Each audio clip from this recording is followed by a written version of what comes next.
sekarang. Okey, satu.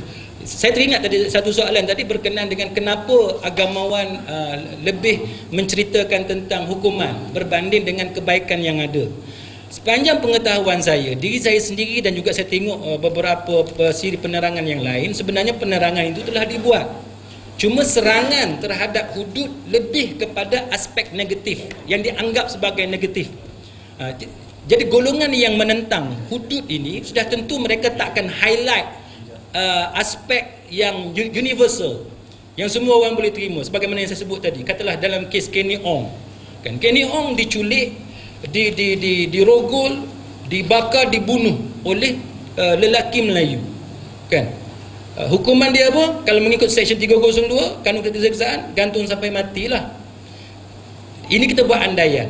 Katalah dia buat rayuan, sebagaimana kes Datuk Mokhtar Hashim yang membunuh Datuk Taha, kan. Kalau dia pergi kepada lembaga pengampunan, ada atau tidak kemungkinan bahawa lembaga pengampunan mengampunkan dia? Ada kemungkinan. Sebab itu otoriti yang ada kepada lembaga pengampunan, adakah itu adil? Adakah keluarga Kenny Ong dipanggil untuk diambil persetujuan mereka? Adakah ganti rugi dibayar kepada keluarga Kenny Ong? Tak ada.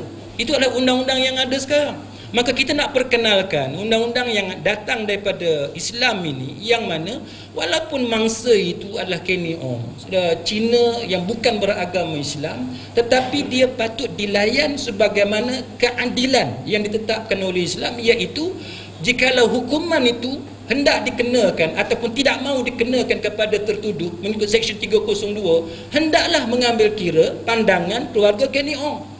Jangan hanya mengambil pandangan lembaga pengampunan. Yang keduanya, apa dia ganti rugi yang diberikan kepada keluarga Kenny Ong? Tidak ada satu sen pun ganti rugi yang diberikan kepada keluarga Kenny Ong. Yang kita perjuangkan sekarang supaya bukan sahaja orang Islam, tapi rakyat bukan Islam juga akan mendapat ganti rugi apabila mereka menjadi victim. Dan itulah yang berlaku di Amerika sekarang. Ada satu NGO khas yang tugasnya ialah memberi ganti rugi. Cuma jumlahnya tak banyak, tak sebanyak diat mengikut undang-undang Islam.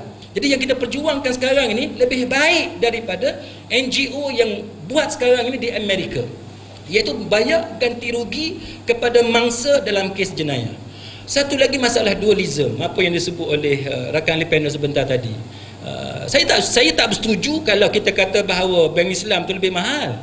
Sebenarnya ramai pelanggan-pelanggan yang jumpa saya orang Cina, bukan Islam, yang mengambil Islamic finance, yang mengambil facilities, yang mengambil kemudahan yang ditawarkan oleh Islamic banks. Sebab mereka melihat bahawa apabila mereka calculate, mereka lebih untung mengambil produk yang berasaskan kepada Islamic banking.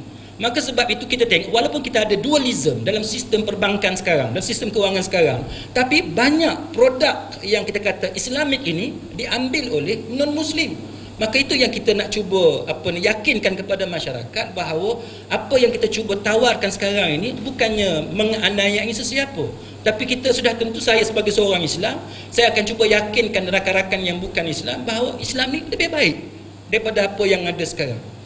Kemudian saya rasa terkait